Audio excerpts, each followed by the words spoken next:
সৌর ভাদ্র মাসের কৃষ্ণপক্ষের অষ্টমী তিথি, যে তিথিতে শুধু শ্রীকৃষ্ণেরই জন্ম হয়নি, জন্ম হয়েছিল যোগমায়ারও, যে শক্তির প্রভাবে সমস্ত অশুভ শক্তিকে বিনাশ করেছিলেন ভগবান শ্রীকৃষ্ণ।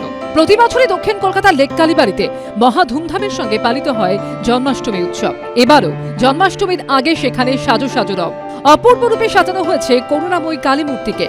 জন্মাষ্টমী তিথিতে এখানে দেবীর বিশেষ পুজো পাঠের আয়োজন করা হয়, পাশাপাশি পুজো হয় এই কৃষ্ণ মূর্তিতেও।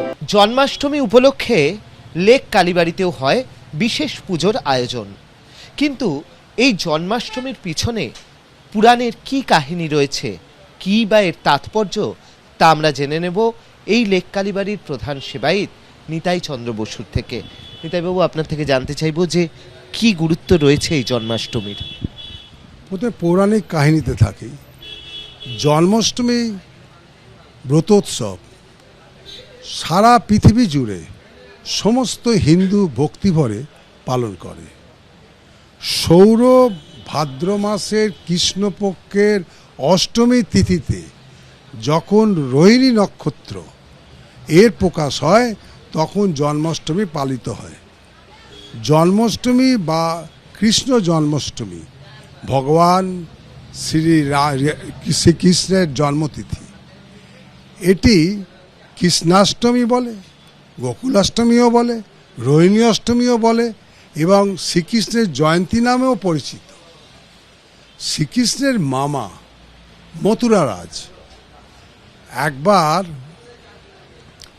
কংসের ভয় শ্রীকৃষ্ণের জন্মের অল্প পরেই দৈব নির্দেশে রাতের অন্ধকারে তার পিতা বসুদেব তাকে যমুনা নদী পার করে গোকুলে পালক মাতা পিতা যশোদা ও নন্দের কাছে রেখে আসেন আর নিয়ে আসেন একই সময় যশোদার গর্ভে জাতা ভগবতী যোগমায়াকে।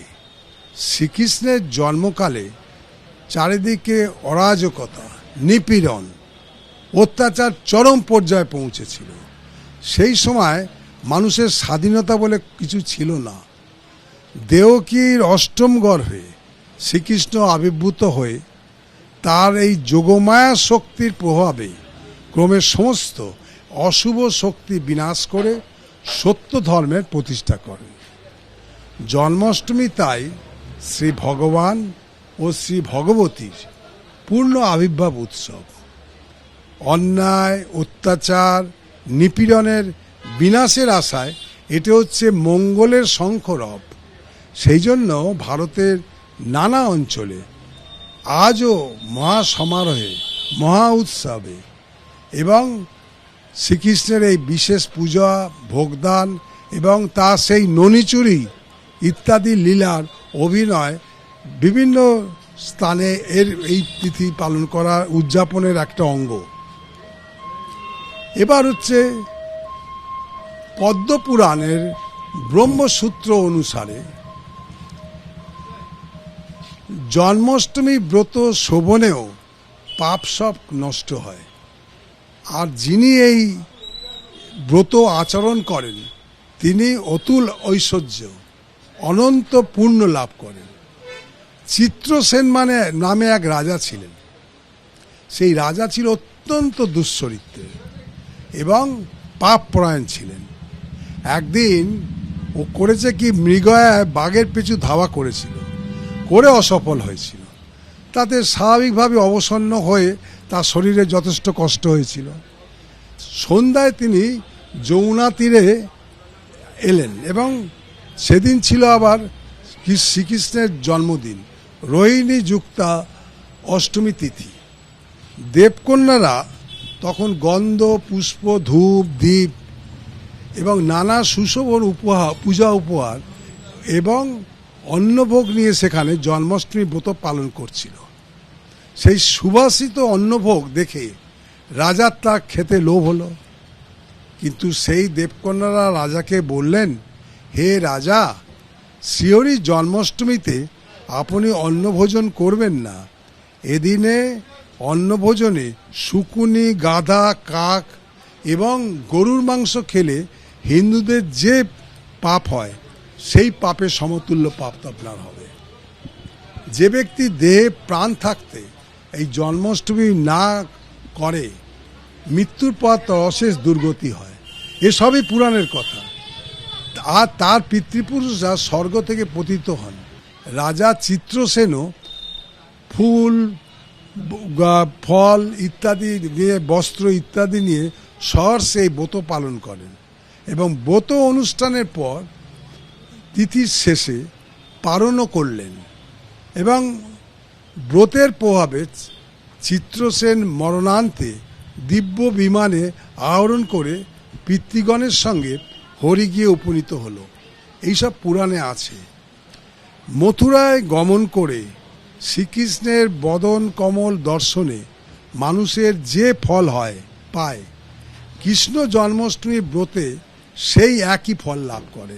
আবার দ্বারকায় বিশ্বেশ্বর শ্রীহরিকে দর্শন করলে জনগণ যে ফল পায়, শ্রীকৃষ্ণ জন্মাষ্টমীর ব্রতের অনুষ্ঠানেও সেই ফলই লাভ হয়। এখন এর তাৎপর্যটা কি? এ তো গেল পৌরাণিক কাহিনী। তাৎপর্য হলো সনাতন ধর্ম মতে মানুষের জীবনে 4টি পুরুষার্থ: ধর্ম, অর্থ, কাম এবং মোক্ষ।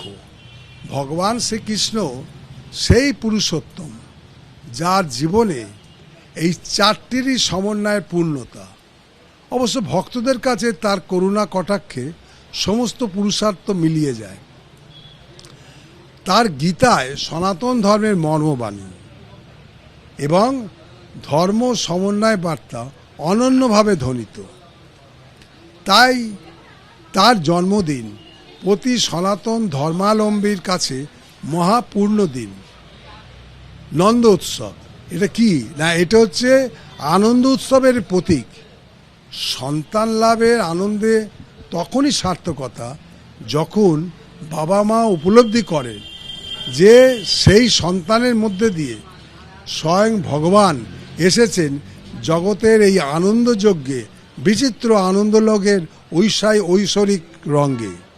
সমস্ত জীবনী তার, সমস্ত ভুবনী তার, তিনিই আমাদের আশ্রয়। এই উপলব্ধির এক উৎসবই হলো আমাদের এই জন্মাষ্টমী। লেক কালীবাড়িতে প্রতি বছরের মতো, যেহেতু কালী মন্দির শ্রীকৃষ্ণের তো মূর্তি আছেই আমাদের প্রতিষ্ঠা করা, প্রতি বছরই কিন্তু এই জন্মাষ্টমী পালন করা হয়। এবং এই জন্মাষ্টমী সামিল হওয়ার জন্য আমরা সকলকে আহ্বান করি এবং মানুষ প্রতি বছরই কিন্তু আসেন এবং এই আমাদের এই জন্মাষ্টমী ব্রত পালনেতে অংশগ্রহণ করেন এবং আমরা শ্রীকৃষ্ণের কাছে এই প্রার্থনা করি। এই হচ্ছে জন্মাষ্টমীর তাৎপর্য। মায়ের বিশেষ পুজো হয়, মানে শ্রীকৃষ্ণের মূর্তির পুজো হয়, ঠিক আছে, মায়েরও বিশেষ পুজো তো অবশ্যই হবে। যেহেতু লেক কালীবাড়ি মন্দির, সেখানে মায়ের পুজো অবশ্যই যে কোনো অনুষ্ঠানের আগেই কিন্তু হয়। মন্দিরের উল্টো দিকের প্রাঙ্গণে বসানো হয়েছে শিবলিঙ্গ, সঙ্গে রয়েছেন নন্দী মহারাজও। অর্ণব মুখোপাধ্যায় রিপোর্ট, এবিপি আনন্দ, কলকাতা।